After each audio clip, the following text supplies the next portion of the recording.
your word that I'm working with, Father God. And it's precious, Lord. Lord, I pray that you go before me this morning, Father God. Lord, whatever fear and doubt I hold on to this morning, Father God, I pray that you go before me, Lord. Lord, I'm scared, I'm fearful, because I know that this is not just any word I'm working with, Father God. I know this is your holy word, Father God. And so, Father God, I put the sermon in front of you this morning, Lord. And I pray that you take hold of it, Lord. I pray that you fill this room with your spirit in Jesus' name. Lord, I pray that whatever person, Lord, here this morning, Father God, needs to hear this word, Father God. I pray in Jesus' name that you open the ears this morning, Lord. Lord, the youth that is here this morning, Father God. Lord, we are sometimes so fearful, Father God, of what the people around us are going to think, Father God. But this morning, as I'm worshiping, Father God, all I can say is, really, Father God, it's all about you. There's no man, Father God, that is able to do the things that you want. There's no person on this earth, Father God, that is able to hold the beauty that you hold in your hands, Father God. And so I pray again, Father God, that you go before me, Lord. Lord, I pray over the sermon, Lord.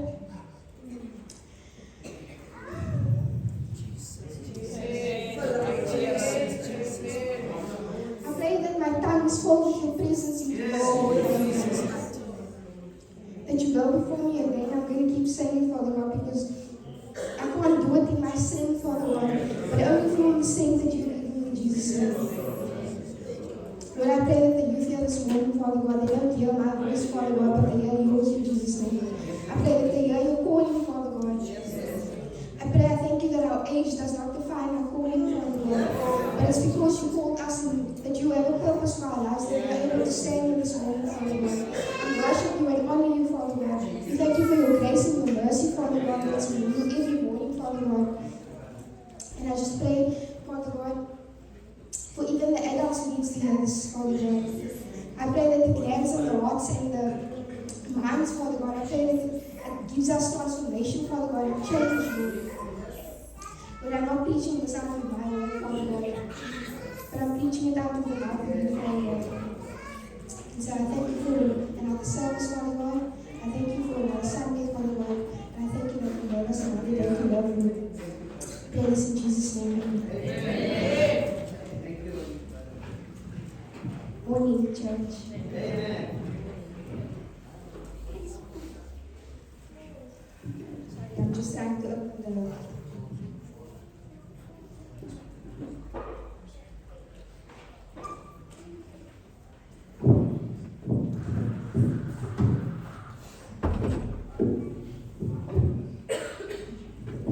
so before I go into it today, the reason for the service was actually for Youth Day. And so I just thought I should give a little bit of history about what Youth Day is and how it came about. And so Youth Day in South Africa was celebrated on every year, the 16th of June.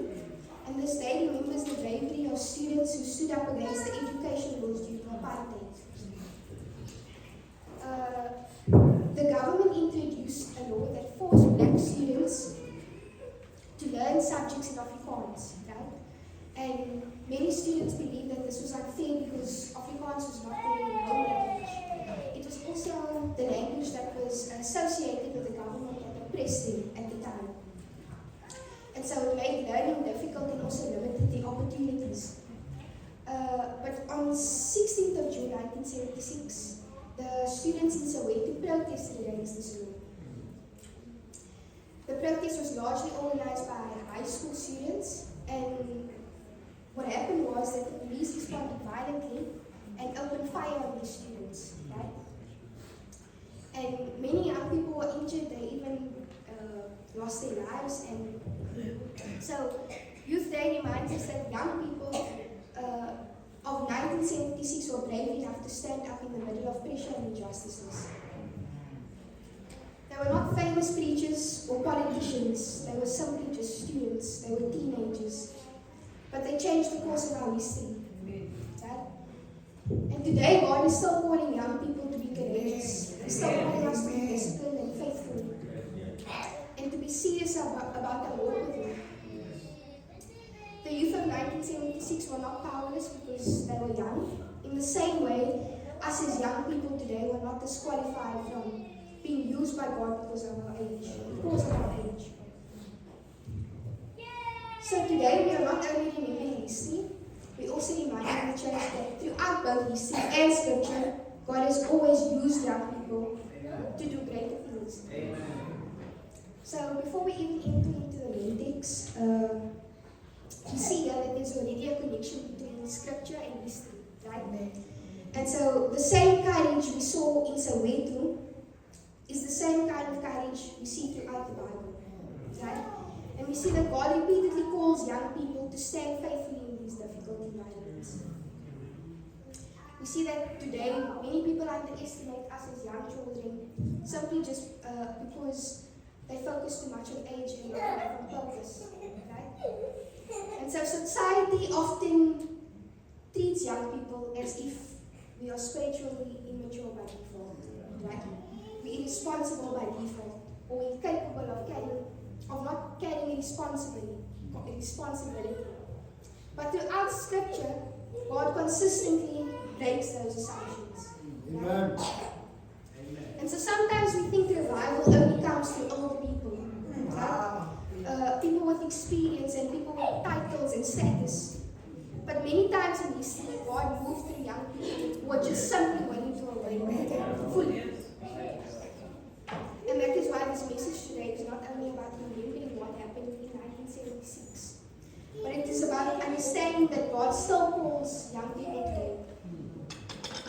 The same God who used young people in Scripture is the same God who still calls young people today. Amen. And so the main scripture I'm reading from the NIV version, I'm reading from 1 Timothy 4, from verse 11 to 16. I would like it if everyone please open the Bible.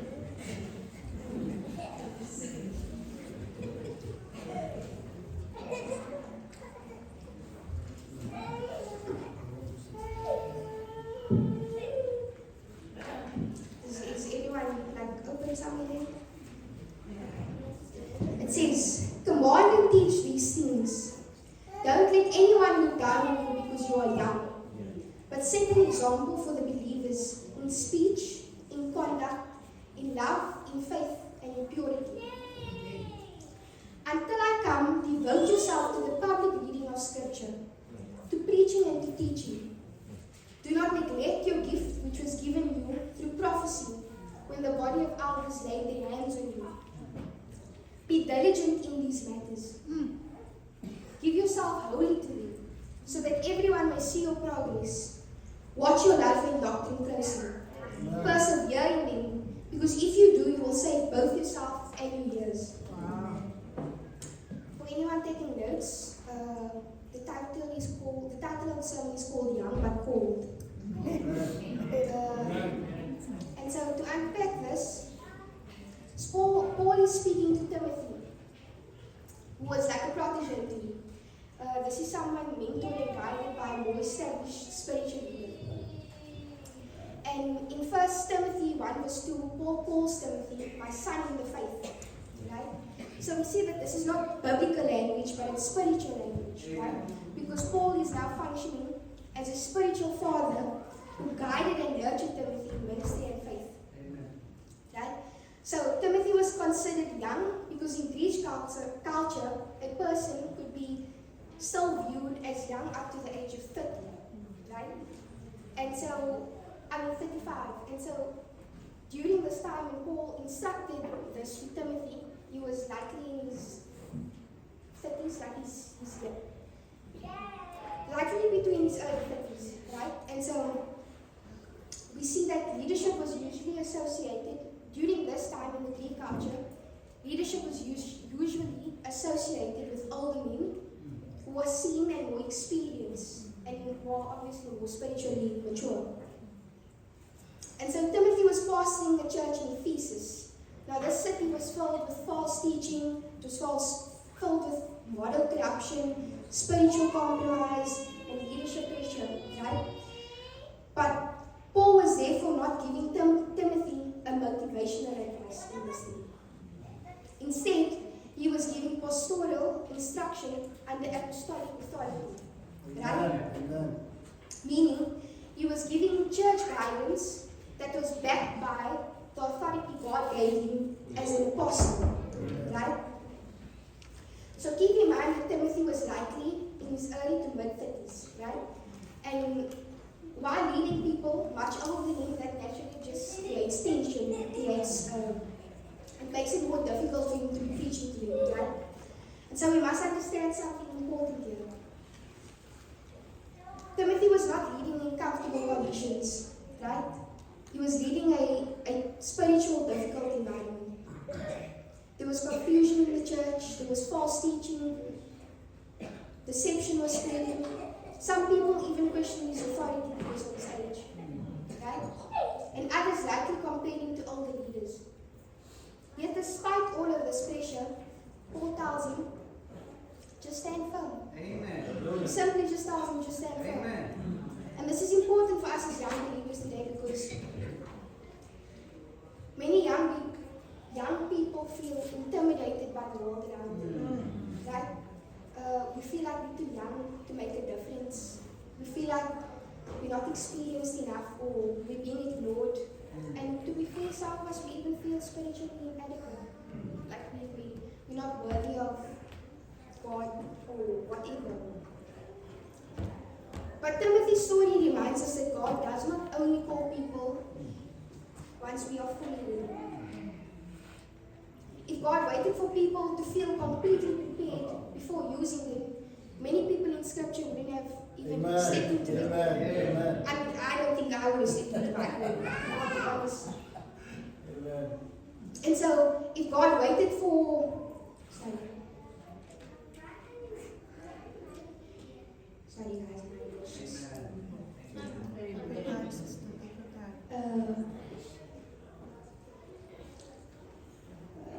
I'm almost there.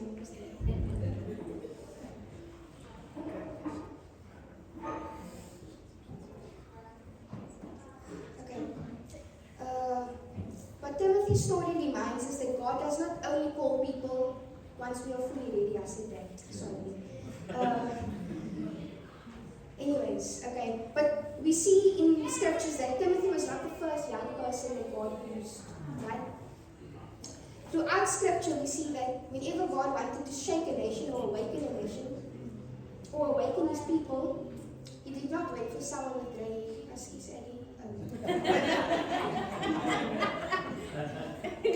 He was simply again just looking for someone who was willing to obey him. Amen. And so we see that David was young and he stood before Goliath while the army of Israel was Yes. We see Jeremiah was young when God called him to be a prophet to the nations. And in Jeremiah 1 verse 6, he actually tells God, I'm too young. But God still called him. Amen. Timothy was young when he was trusted with leading the church of Ephesus. And bear in mind they were a struggling church, right? Even the disciples Jesus called were likely very young. Many biblical scholars believe that some of them, especially John, were likely to be teenagers or young adults, right? But Jesus still built the foundation of the church through the young people willing to follow him. And the same thing happened in 1976 in South Africa. We see that young people stood up in the middle of injustice and changed history, right? History and scripture both agree that God does not disqualify people because of their age, right? The problem, however, is that many of us as young people today know that we have potential, right? But we do not know how to live with discipline. Right? We want the influence, but we don't want the obedience. Right? We want the spiritual gifts, but we don't want the spiritual maturity. We want purpose without the sacrifice. Wow. Right? And I remember a conversation I had with my auntie, and just to put it out there, it was about boys. Just to clarify. But basically, what happened was, I went through a season where I finally came out of a bit of hibernation. I was a child, maybe I had a big mouth inside the house, but not outside, you know what I mean? Yeah. And so I eventually came out of hibernation. I was never, when I got saved, I think because I lost so much friends and people, it automatically just put me in hibernation. I can't fully explain why, but that's the story now. And so basically what happened was, when I came out of hibernation, I started meeting a lot of new people and new faces, right? And naturally, automatically, that meant that I met new boys, right? And some were spiritually invested, others, they were problems. The problem was that all I had to do was hear something, pray, and suddenly I was in love, you know?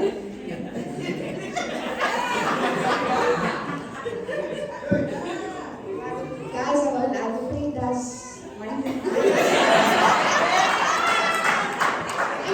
Anyways. After a lot of reflection and many conversations with Auntie and the prayers of several people, I'm just going to put that in. They literally prayed and I don't like this person. And so I came to the conclusion I needed to sacrifice this whole dating thing, right? I thought I was spiritually strong enough, but it became clear to me that I clearly wasn't strong enough. I mean, I prayed, guys. Anyways,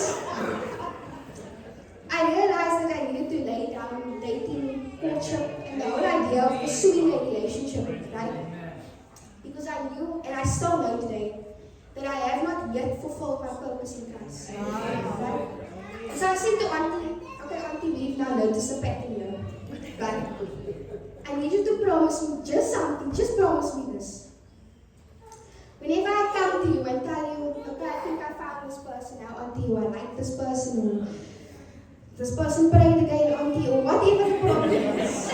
Right? I asked her, just do me one favor.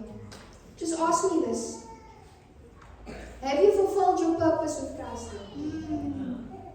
Because I knew that if the answer was no, then I wasn't truly satisfied with just Christ. Right? And if I was not satisfied with just Christ alone, then nothing, absolutely no one else would ever be able to satisfy me. Right? Not my body, not on myself. Not on Gaddafi. No one here is ever able to satisfy me besides God. And so I knew I had to sacrifice that. Right? Maybe the time to come, you know. I'm looking at Mikal because he's going to, you know, box the person and come. But it's fine. When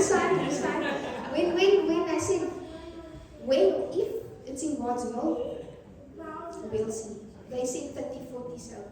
Anyways, but Paul teaches Timothy that if you are called by God, your life must reflect that calling. Right? And so the first point, guys, I promise I'm going to try to make it in time for your chickens and walnuts, but I can't promise. But verse 11 to 12 says, we're going back to the verses, and it says, command and teach these things. Let no one despise you for your youth. But set the believers an example in speech, in conduct, in love, in faith, and in purity. Right? And so Paul gives Timothy two responsibilities. Right? He says, number one, command, and number two, he says to teach. Right? The Greek word for this was parentera, right? Which means to declare or instruct, or to give charge with authority.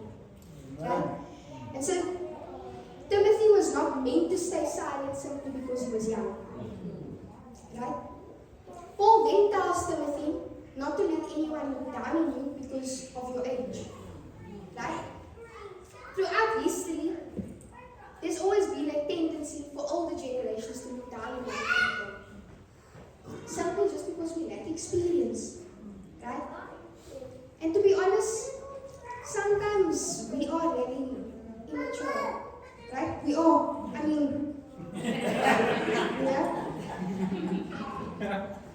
Sometimes society has reasons why it struggles to trust young people like us, right? But Paul does not tell Timothy to demand respect from his people, right?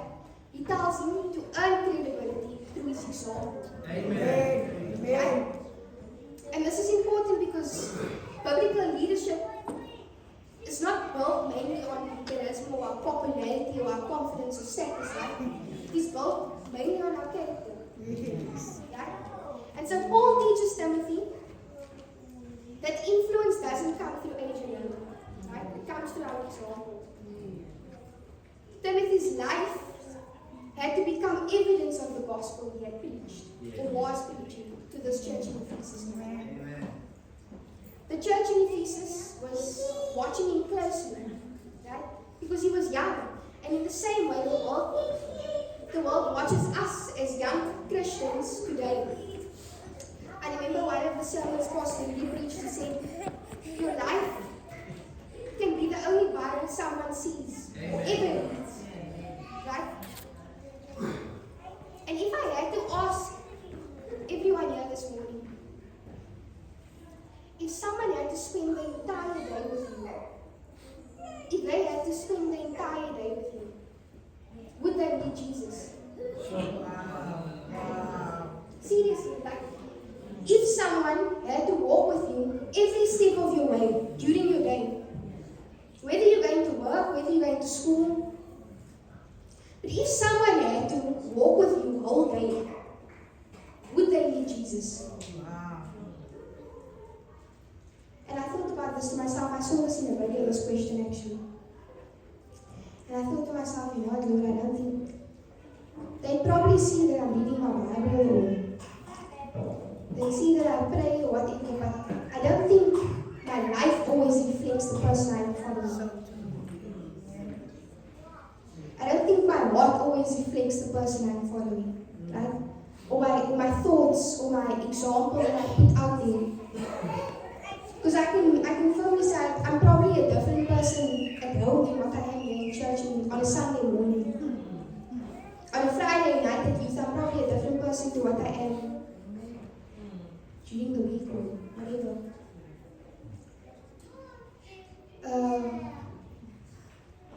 And so I had to ask myself this question too. Because I think we all know by now that we're clearly not perfect. We clearly don't have it all figured out. Right?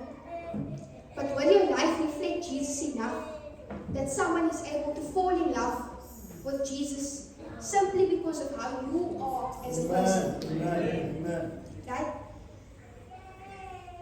Many young believers say they love God publicly, but privately their lives look differently. And this is not only for young people. So true. Because some of our lives also look different privately. Yes. Right? And so Paul tells Timothy that if people are going to listen to your message, your life has to support your message. It has to reflect what you're preaching and what you're putting out there about Jesus. Yes. I always, for any ex-Muslims here or whatever, but I've always had a problem, right? Because I'm a very deep person, right? So I get my evidence, Uncle Dappa knows the questions I ask and the statements I receive, and so I always look for answers. And the one thing that always got to me was the fact that Muslims were saved by their works, right? We know we're not saved by our works. We know that if I was saved by my works, I don't think I would be saved first of all. But for me, it was always just about the fact that, so if I didn't do this, if I didn't go and apologize to this person and this and that, right? I'm null and void to their God, right? Because I haven't completed my good works. But our Jesus is different, right? He goes out and He takes up his cross and he pays the price for us. Right? But then Paul gives 5 areas in which Timothy had to become an example. Right? And the first one was speech. And the Greek word for this was logos. Right? Not logos, not logos. Right? And this it meant communication and conversation. Now, like I said, Timothy's words had to reflect the gospel. And we see this in a passage in the Bible also from Luke 6 verse 45, and it says, "For the mouth speaks what the heart is full of." Right?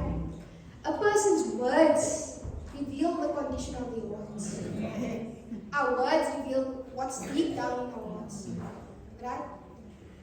And so we can listen to a person's conversation. Simply by listening to someone's conversation and the way that they speak, we already are able to distinguish what's in their hearts. Amen. Right? What lays deep down in our hearts. Right? And so this is the way we speak online, the way we speak to the people around us, the way we speak when we're angry, the jokes we make, the conversations we entertain, the language we use. All these things reveal to us what is happening inside our hearts. And so Paul teaches Timothy that his speech must reflect his spiritual maturity. Right? We cannot say we represent Christ, right, while constantly speaking in ways that dishonor him. And I'm not only saying about the swearing and this and that. Yeah. Amen. I'm talking about like even just the way you compliment the next person. Amen. And so Colossians 4 verse 6 says, "Let your conversation be full of grace, Wow. seasoned with salt." I remember Auntie Whitney showed me this verse, and I could never understand it because salt. That would make sense. But as believers, our words should build up and reflect transformation Jesus has done in us. Amen. Right? And then the second one he says is in conduct. And the Greek word is anostopi. Right? Which meant the way of life. Timothy's actions needed to reflect his inward transformation. The inward transformation that Jesus transformed him into. And so, we can also be Christian. Right? We can all quote Bible verses. Right? I remember when I first started in being saved and whatever, I used to come here and I could just quote scripture and I was like, yo, one day. And I remember when I first came to the first, the corporate praise on a Monday night, I remember hearing the people pray, and I was just like, Lord, one day I promise. And this morning I was fearful because my prayer when I'm with God alone, in my quiet time, and it's just me and the Lord, and I'm able to pray, I swear my prayer could beat all of yours. Like, I'll be honest. I'm telling you, I'm like, Lord, set the fire. Give me the grace and the fierce and the whatever. But when I come here, it's a different story. Because I'm in front of a whole bunch of people and I can't receive my grace. Right? But anyways, I lost it again, guys. Anyways, so we can all post scripture on social media. I always remember, I used to sometimes, I couldn't stand the fact that my grannies always used to post scripture in the morning. 4 o'clock in the morning, guys. No man. Like, I love old people. I love you so lot. But like 4 o'clock in the morning, I have to go to school. Like, just give us some time to process. Like we know we're in the wrong with Jesus, but like, just relax. But anyways, conduct reveals where the transformation is actually taking place. Right? How we present ourselves to the next person just reveals the transformation that God is putting us. Right?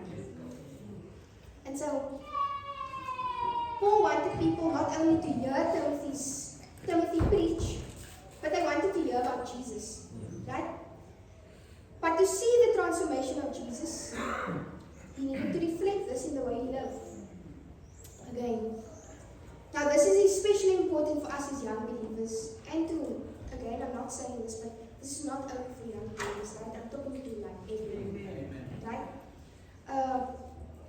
But this was especially important for young people because people often judge Christianity based on our behaviors. And if you think about it, back to the Muslim thing, how do we expect the Muslims actually to know differently if we're not reflecting Christ properly?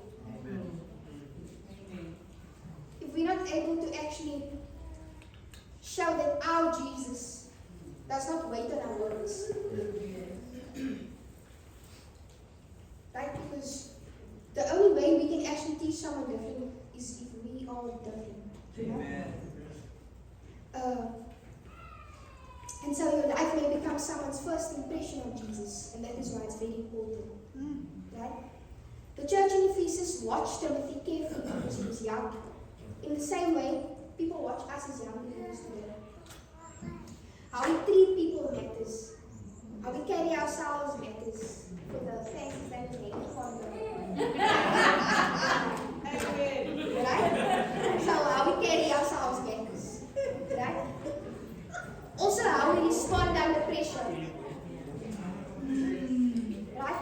Because it's all good and well when there's no pressure. I know all the soccer boys is like, calm under pressure and whatnot. But I can say in real life, when they're actually under pressure, they're not calm. Because I know I'm not calm. I'm not calm. When I see pressure, I want to sprint.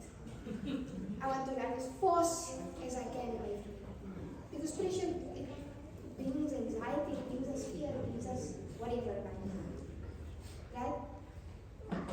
But Christian conduct is visible evidence of inward spiritual transformation. The third one he tells us to set an example in is love. Now the Greek word for this was agape. There's many kinds of loves, right? But this one in specific that Timothy was called to show was sacrificial and selfless love. That's what agape was, right? And the Ephesians church struggled with pride and division. So Paul teaches that leadership without love just becomes wash in the sun.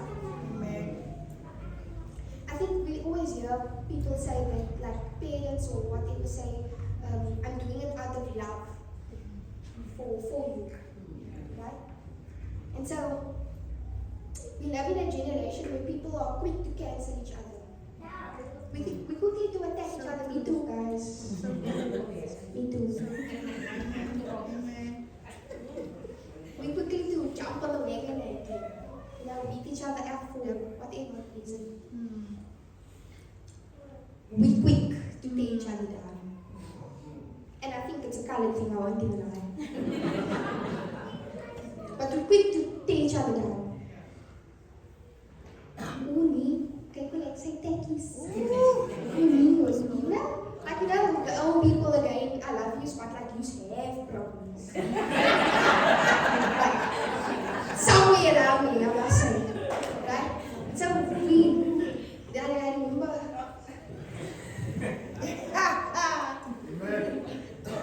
Yeah, I'm not really getting to it, to be honest. But I have a granny. Not this one, I promise you, not this one. Because she's going to get me a go, but I have a granny, not me, so I can still go for it. Right? Anyways, but this granny, yo, there's always something to say. Like, there's always something that is wrong. Like it's not right, but it's wrong. I don't know if that makes sense, but it's just wrong. And sometimes I'm like, yo, mom. And now I'm always in an argument with this granny. Like, there's not a day. Like it's out there.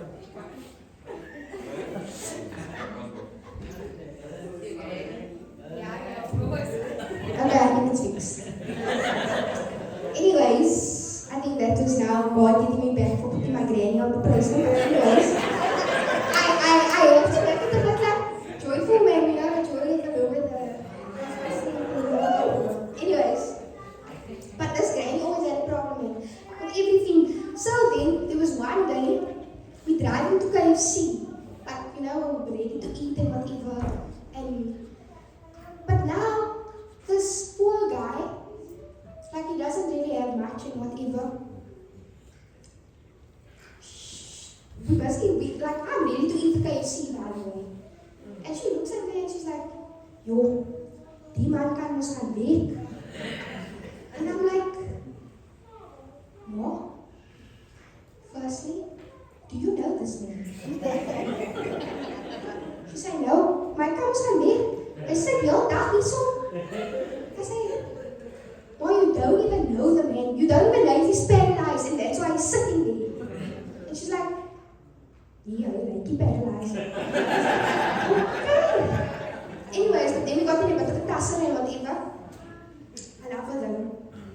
So don't break the mic again. But I do love her. Anyways, I can't keep it up. I told you so I was going to try and get used to the women's chickens. I know Auntie told me. I must keep it short. It's not short though. Anyways. So Timothy was called to show sacrificial and selfless love. Right? We live in a generation, I said that. But biblical love looks different. Right? And so 1 Corinthians 13 teaches us that love is patient. Right? Now there I'm already disqualified. Right? Love is kind. I still have it somewhere. I don't know what you know, like that's your own reflection. I'm telling you so you can reflect. But I'm just saying like what I'm missing. Right? So patience, disqualified. Kindness, we still somewhere there. Love is humble. I think I'm decent, right? Love is enduring. I think I endure. I'm still enduring. Sometimes it looks a bit crazy. Like I won't lie, they can match me. People that still there, they can match me. The endurance is not always enduring. But it's happening. Anyways, without love, even spiritual gifting becomes empty. Amen. Right? Wow. We can preach powerfully, but still lack love. Sure. The people that are singing here are lovely, but we can sing beautifully and still lack love. Yes. We can know scripture so deeply, but we can still lack love. But Paul teaches Timothy that love must remain the central idea. Right? And then the fourth thanks, was pistis, and that was faith. The Greek word is pistis. Anyway, so Timothy had to remain loyal to Christ despite the pressure and opposition he was facing. Right? Faith does not simply mean us believing in God, where life is easy. Yeah. But faith becomes visible Amen. through our endurance. Amen. Right? Amen. Amen. Paul understood that Timothy would face criticism, that he would face discouragement and pressure because of his age, faith. But yet Timothy tells him, you must remain faithful. Right? And the same is true for today. It is easy to follow God when everything is just comfortable. Yeah. But what about the times when our faith is involved? What about the cultural pressures that we've been put into? Do I hate this word culture so much? Because I also hate school, but it's fine. But, and it's all about culture. Another one, culture, our biblical evidence. Amen. Right? And so, it makes me angry when I have to go write assessments. My actual assessment was, now again, I'm not judging, I'm not nothing. I know that God is coming for you and it's okay. But what it was about, the LGBTQ or CT and yeah. Right? It was about the fact that how culture pressures people into these things. Now, I don't like that. Right? Because if we were pressured by culture, then to be honest, it basically means we can be pressured into anything. Like if you think about it. Yes. Right? Because culture, culture aligns with this and it aligns with love. Yeah, we even see culture is aligning with the Bible. Right? But the problem with my LO lessons is that everything is about culture. Right? Our culture shapes us, our culture shows us what we're supposed to be and what we're meant to be. Our culture tells a man that a man is higher than a woman. It tells us all these things that we are supposed to be living up to these standards, right? But then we get to God, like Jesus, right? Where none of that even matters. Amen. It's actually null and void to you. Amen. Like what your culture looks like doesn't mean you're going to heaven, my brother. It's not going to work. Or how culture shaped you into becoming this person. It's not going to get you into heaven. Also, how culture has made it okay, right, for people to change the origin of what humans were actually made as, right? Because culture made it okay that it's okay to be, different genders, and you were born as this. And so one of the answers I had to answer was, what was a transgender?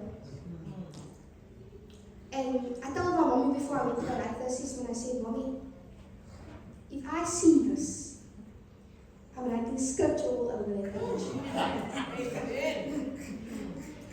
But then when I came to the exam, I remembered this thing. I was like, you know what, I'm called to be different, I'm called to whatever. But then I'm looking around and everyone's just writing like they write. I'm like, I can't fail this paper. So I have to answer this question. And bear in mind, this question was for 20 marks. I had to write like my life out of this transgender. And I said, you know what, Lord? In this answer now, I'm not going to write the fact that it's okay, or that culture makes it okay, but I'm going to say about how you can still change this person, how you can still help this person, even through the fact that they are now fully ill. And I was very scared, but I knew that I was called. Right? And so I had to stand firm onto my word. Yes. Again, I'm going off track. Okay. The first one was purity. And the Greek word for purity was agnia. I hope I'm pronouncing it right. Agnia. I worked on it yesterday, but these words are deep. But anyway, this Timothy had to live differently from the culture around him. Right? Ephesus was filled with immorality. It was filled with pagan worship. So which meant that purity became countercultural. right? The definition of counterculture was values and beliefs and behavioral norms are openly opposed to or dramatically opposed to those of mainstream society. So if I had to put it into my words, not always good words, but it's basically when purity wasn't like normal. Right? It wasn't okay to be pure. It was better to be impure. And now this is not only sexual purity, right? Because we always associate purity with sexual desires or whatever, right? But we live in a generation where impurity is normalized everywhere, right? We see when we watch movies on Netflix, every last thing is a kissing scene. We see it. It's unfortunate. We scroll through TikTok, we see that this one got married and that, but it's very impure marriage, and you know? And so, impurity is normalized everywhere. But Paul teaches that purity is not external behavior in this passage. In specific. In other passages, he's talking about things like purity, you know? But it includes the purity of our hearts, of our motives, our intentions, and our lifestyle. Yeah. Right? Yes. And so, we need to understand that holiness still matters to God today. Hallelujah. It might not matter to the people outside or to the people on your social media. When we're posting with, you know, no shirts and no, you know, those kinds of things. But purity matters to God. Right? And I'm not saying put the whole bouquet around your face or like a Kadala scene. I'm not saying you must take yourself in. I'm not saying that. I'm simply just saying that modesty is still okay. Modesty is still a good thing. Purity is not old-fashioned. It's not our weakness. It's simply just our obedience to God. Amen. Right? And Paul teaches Timothy that if he wants to lead the church faithfully, his life must look different from the culture around him. Wow. Right? And so, number 2, I'm now done with the purity and the faith and the examples. Right? I'm now by the point 2, and that is fulfilling your spiritual gifts. And in verse 13 to 14 it says, until I come, devote yourself to the public reading of Scripture, to preaching and to teaching. Do not neglect your gift, which was given to you through prophecy, when the body of elders laid their hands on you. Now, to be fair, like I said, we don't want to hear it. Timothy would likely also not want to hear it, because he was leading through a time of false teaching, spiritual confusion, pressure against young leadership. So he was leading through a lot of difficulty. The congregation in Ephesus was also needing assurance that Timothy's leadership had been recognized and affirmed by Paul, which was the elder. And so Paul expected Timothy to faithfully lead and care for the church until he returned from Macedonia, right? Because bear in mind that Paul left Ephesus, right, to go and pastor in another area called Macedonia. So until he returned, he was entrusted by Paul. Timothy was entrusted by Paul to, do these things now, right? But then Paul then highlights 3 important elements that Timothy needed to devote himself to. One being public reading of Scripture, the second being preaching, and the third being teaching.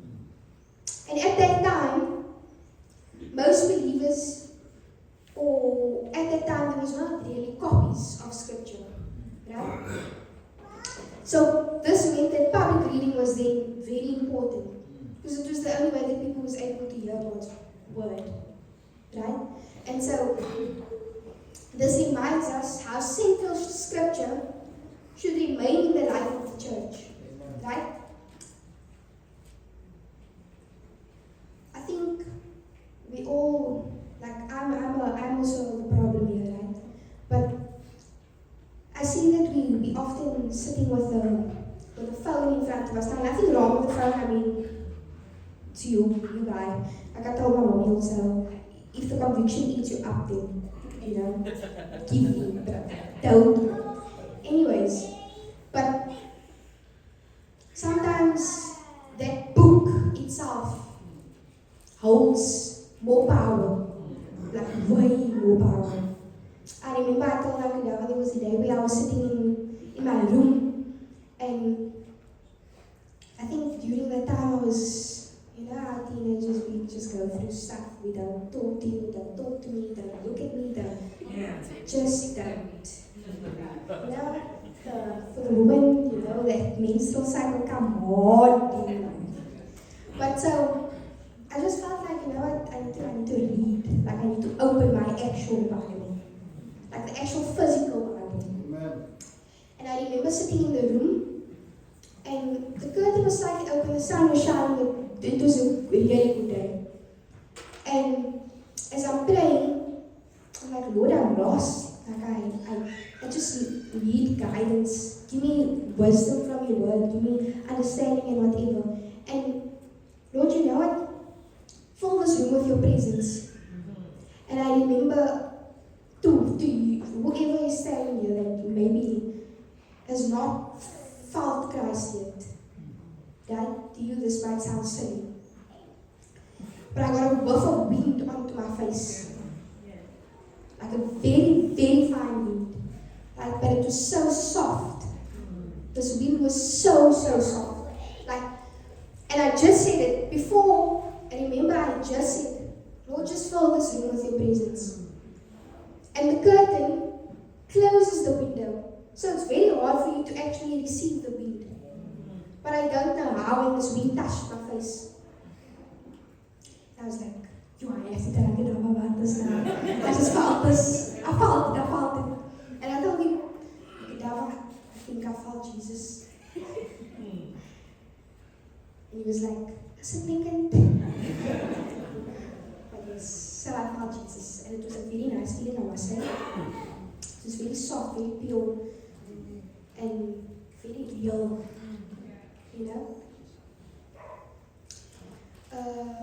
I lost it again, guys. Anyways, so this reminds us how central scripture should remain in the life of the church, right? Many modern churches were filled with entertainment, but I think today we can also see that we physically starving spiritually.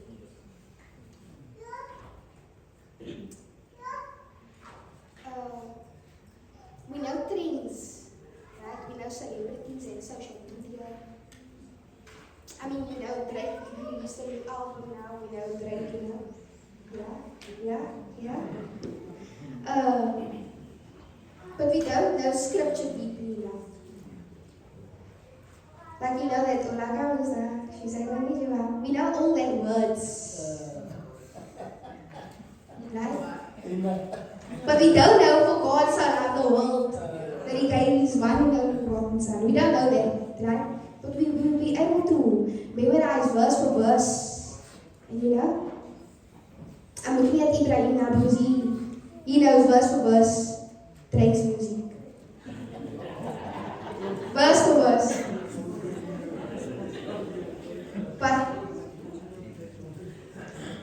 do we actually know God's scripture as much as we know the auntie's business around the corner? Right? Sorry guys, I'm trying to lead the conviction because even I can't be the only one feeling the conviction here. Like, you must also feel some conviction. Anyways. And so, real preaching does not only make us emotional. Like, we're not only supposed to be crying every Sunday.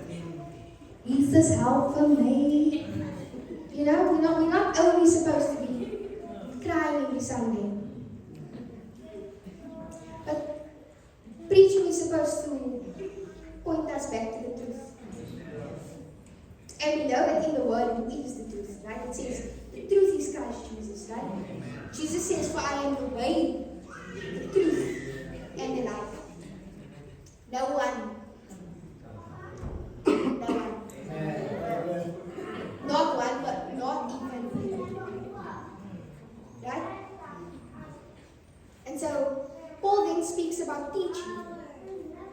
And teaching focused on helping believers understand doctrine clearly, so they could remain grounded in the truth. Right? Paul understood something that's very important, and I don't think we often spend enough time with. But people who do not understand the truth, we often the ones that become more vulnerable to deception. Amen. I remember now this I also but now my Paul, right? He listens to this TikTok stuff, man, and it's like there's 7 heavens, which fair whatever, right?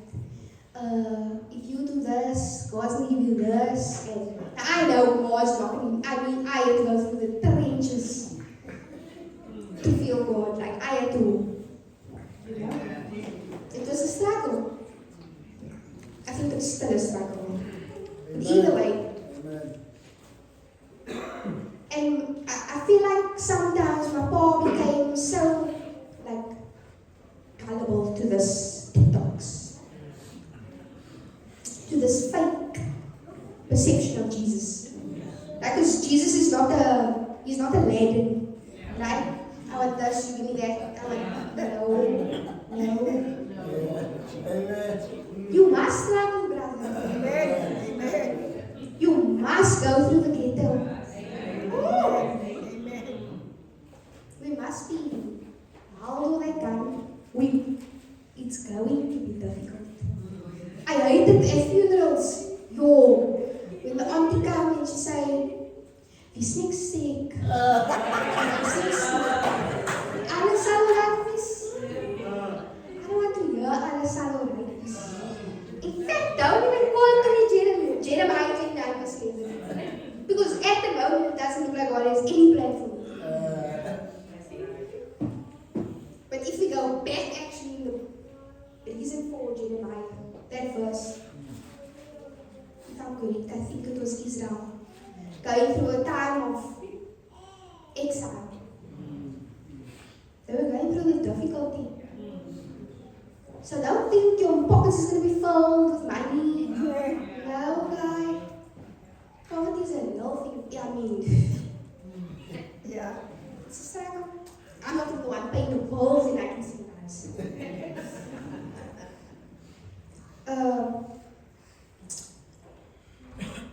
But then Paul speaks about preaching. Now, preaching involves calling believers to live according to the truth of the gospel. So we know now by what I just tried to say, what Jesus put into me to say it, right? Biblical preaching does not only come for people. It's meant to correct us. It challenges us. But mostly it calls us to higher. Amen. Right? Real preaching, I said this. Anyways. Sorry guys. But the main thing is to remain grounded in the Word of God. Right? Paul then reminds Timothy not to neglect his spiritual gift. Now I'm not talking about the watch that Timothy got to learn. I'm talking about his gift that God placed in his hands, the spiritual gift. Right?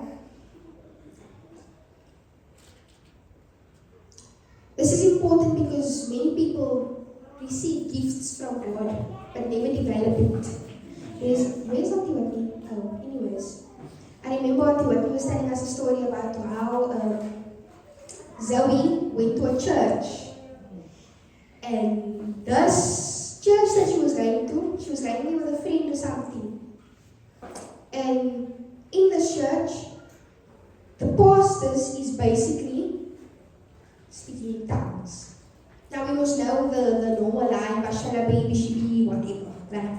We know those repetitive words that it doesn't actually, there's people that actually have spiritual gifts, like they actually can speak in tongues, no way to get tongues, like, go for it.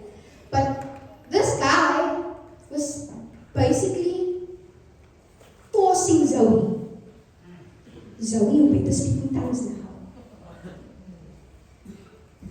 And I think for us, sometimes we see the people have gifts, but it's not actually, you'll know that it's a gift if their life is reflected upon who gave them that gift. Right? Because, like, if I was just given the gift of, I can also just speak a whole lot of Greek and a whole lot of, I don't think that's Greek, but a whole lot of tongues, you know? I can speak it, like, for no reason. I can go watch a video and I'll learn word for word what to say. But is it actually spiritually enough? Like, is it actually from God? Is it actually given to you from God? Like, we know the aunties that fall around and they're just falling. Like, I've always, when I went against the Anglicans, I was once one too, right? But there used to be a time when I got scared, like I got nervous, and sometimes, you know that feeling when you know this is not from God. And I would sit in the church and I'd be like, God, is this really what's supposed to be happening here? Like the ladies are falling around, they're shouting, but they're not shouting anything that, like, I hear that it's you, Lord. And so I got nervous, like I got scared. I've always been scared of those things until I got saved, and then I knew, like, what it was actually. But what I'm saying is that we know when it's from God and when it's not from God simply by seeing whether this life that this person lives actually reflects Jesus or whether it doesn't. Whether this person actually holds the fruits of the Spirit. Because that's important. Your gift is not just given to you unless you don't have the Spirit within you. Right? And so it's important that we know whether this person actually has the fruits. And whether they're actually filled with the Spirit. Because if they're not filled with the Spirit, the gift just becomes null and void. But anyways, so some people become fearful. We become distracted, we become lazy and discouraged. But Paul tells Timothy not to neglect what God placed inside you. The laying on of hands by the elders symbolized recognition. It symbolized blessings and affirmation. Amen. Timothy's calling had been publicly recognized by spiritually mature leaders. This message is clear. Our spiritual gifts is not meant to be ignored. Right? God gives us gifts so that we can use it faithfully for His purpose. I remember watching a video, the guy says, the gifts and our fruits. Like if you look at the tree, right? The tree bears fruit for other people. It does not bear fruit for himself. And so our gifts and our spiritual gifts and the fruits of the Spirit, it was never ever meant for us. Amen. It's meant for us to show to the rest of the world. Right? And so, young people today, we also carry gifts, callings, and assignments from God. Some of us are called to leadership. We are called to ministry. Some of us are called to business. We're called to serve and to influence culture. Again, that word.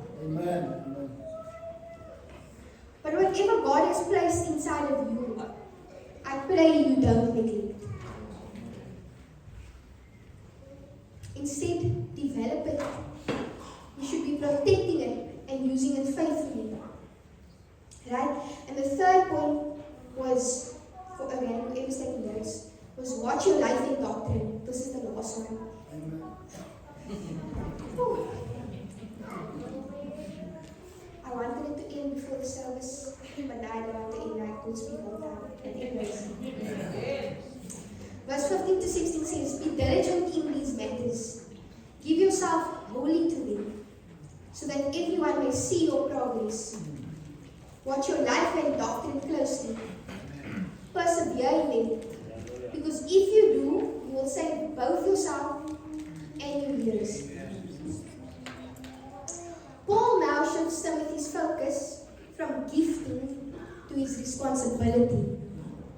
Right? And he says, Timothy had been called and gifted by God. But Paul wanted him to understand that gifting alone was not just going to be enough. We can be talented, we can be passionate, we can even be called by God. But without our discipline and without our spiritual maturity, we will struggle to remain faithful. The church in Ephesus was facing pressure, they were facing false teaching and confusion. So Timothy could not treat ministry casually. Right? Because I think we often treat ministry very, very casually. That is just another motivational speech. Or another boost for the weekend. But what happens the rest of the week when we fighting warfare? Paul says, be diligent in these matters. The Greek word for this was militar. And it speaks about careful practice and discipline. Paul teaches Timothy that ministry is serious and that the calling of God requires our commitment. Right? We cannot say God has called us while continuously living carelessly. Our calling without discipline, it eventually just falls apart and becomes useless. Amen. We love the idea of being used by God, but we don't love the process that prepares us for the calling. We want the influence without the prayer, or the platforms again without the sacrifice.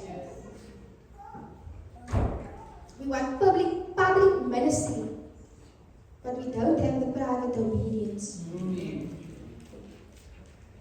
But Paul tells Timothy to be diligent.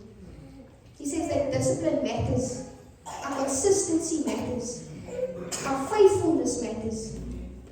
Paul then says, give yourself wholly to them.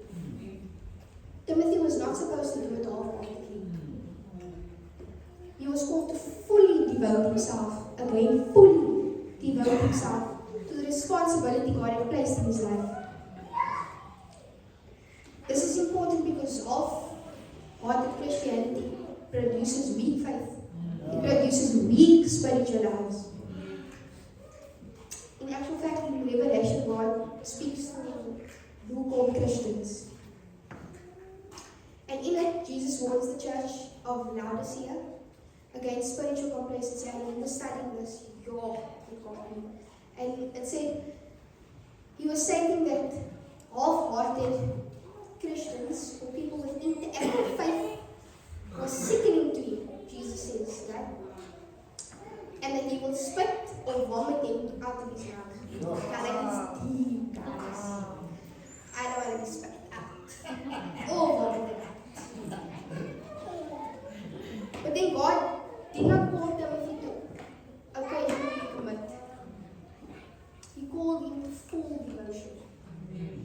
Paul also says, so that everyone may see your progress. Timothy was meant to grow spiritually. And that growth had to become visible. In the way that he loved, in the way that he led the church. So spiritual, but listen to what he says. So that everyone may see your progress, growth should become visible over time. It's not immediately, like they say, you're not just going to wake up and you're going to be perfect or you're going to have the spiritualness in you. It takes time. It takes our obedience. It takes us to not to repent. And again, I think people often mistaken repentance like, Lord, forgive me for I did this. Lord, forgive me for I did that. No. Repentance is physically standing there and say, okay, Lord, I did this. Forgive me for it. And now I have to turn the complete other way. Amen. I'm not only saying I did this, and I'm not only saying, Lord, forgive me for this, but I physically need to turn the other way and say, Lord, I don't want to do it anymore. Another thing I think that we get confused with is like we always want to lose the sin. And we just want to, I don't want to sin anymore. Like I know for the smokers out there, I want to stop smoking, I want to, But there's a time when we actually fall so in love with Jesus. It's not about us fixing our sin. Amen. It's the fact that we are able to love Jesus so much that we don't want to sin anymore. Like we don't want to hurt each other anymore because we know that you are a child of God also. We don't want to hurt our bodies with the cigarettes or the weed or vapes or the whatever we want to call it. Because our bodies are made by a very spiritual being. The person who requires us to sacrifice ourselves. Offering yourselves as a living sacrifice. Right? But so, people should see increasing maturity. They should see increasing wisdom. Now, wisdom is a very, very deep word. Because I can get wisdom by seeing someone else have wisdom. Or by spending time with people who have wisdom. Maybe I can gain a little bit. But wisdom only comes from the Bible, and I'm a firm believer in it. You're not going to gain actual wisdom if you actually sit with the Bible. Amen. And so, it should also increase your wisdom and increase your faithfulness.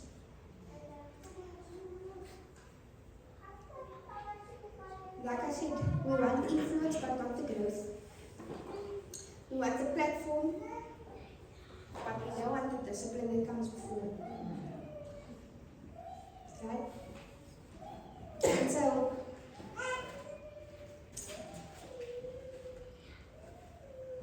Timothy's character mattered just as much as his preaching. Because eventually, our private life affects our public ministry. What we do behind closed doors affects the way that we come out here and we stand on Sunday.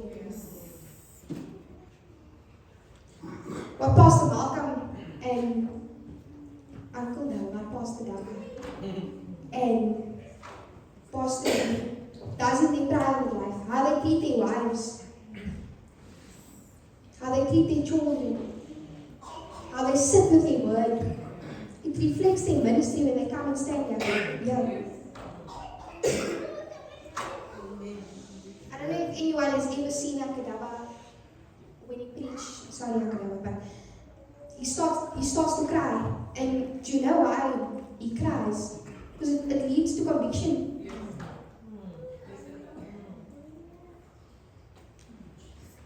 It leads to the fact that he's also struggling. Like we know, he's coming with a suit and he's looking snazzy all the time. Faith. But I think you guys should know that the man sitting over there, he's also struggling. His life is not fairy tales and rainbows. He's enduring. He's enduring his suffering. And so we too have to endure our suffering too. Because we're not meant to be perfect. If we were perfect, what's the point of God? Amen.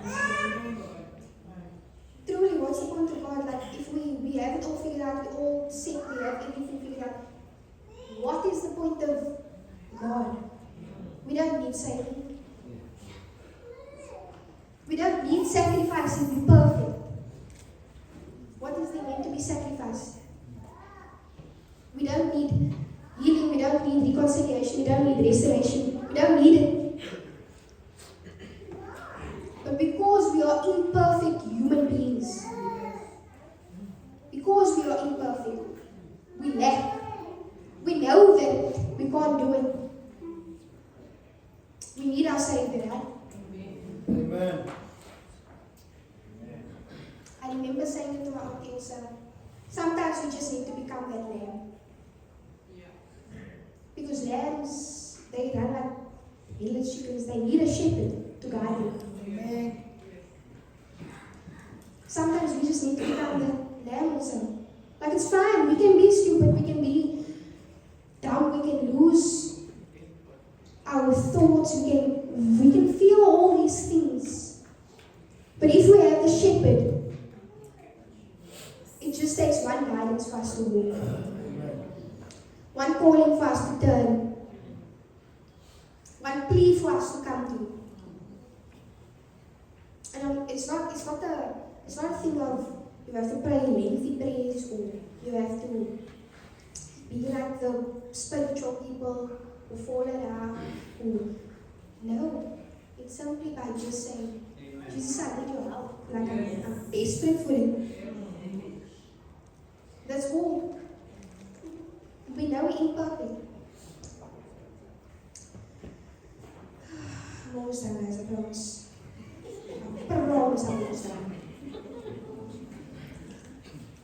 You guys, it's gonna start with the chickens. Okay. Finally, Paul tells Timothy to persevere because ministry and faithfulness would not be easy.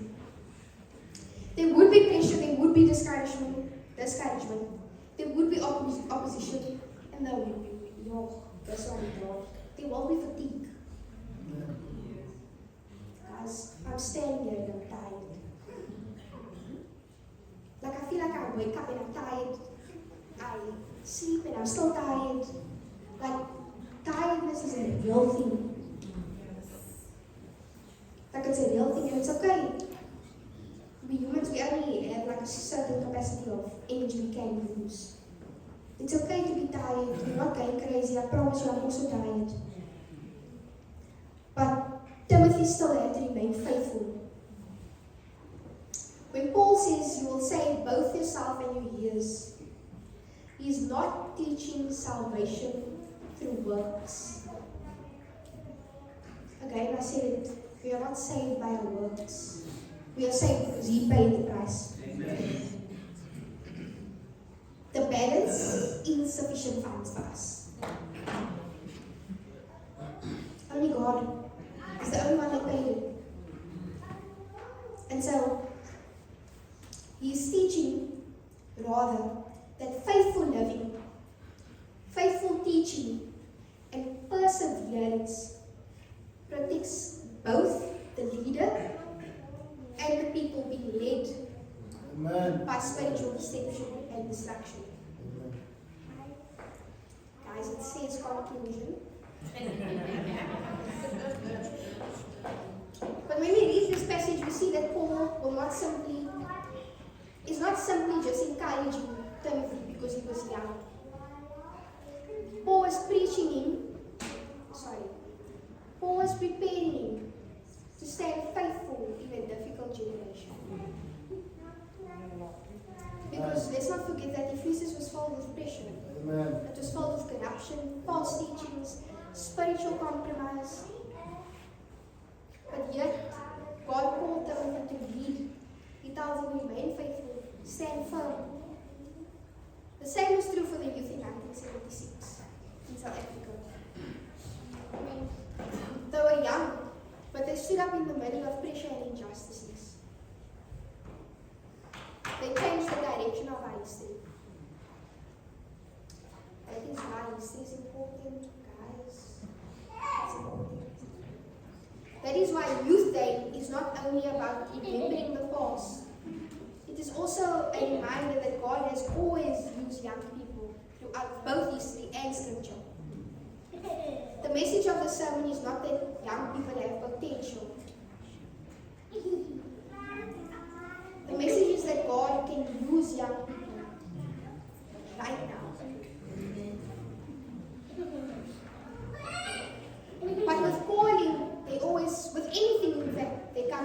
responsibility. And so with your calling there comes responsibility. Paul teaches Timothy that if young people are going to stand for God, they must also live differently from the rest of the world. We must remain grounded in the truth, meaning grounded in Jesus. We must be disciplined in our walk with God. And faithful even when pressure comes, even in the darkest moments, when the anxiety hits. We have to remain faithful.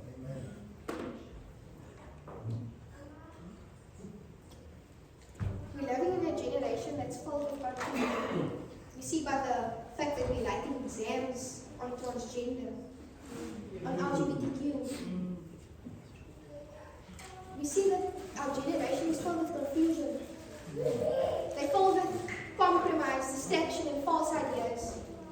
Young people are constantly being told what to believe and how to live. But Paul's words still speak today.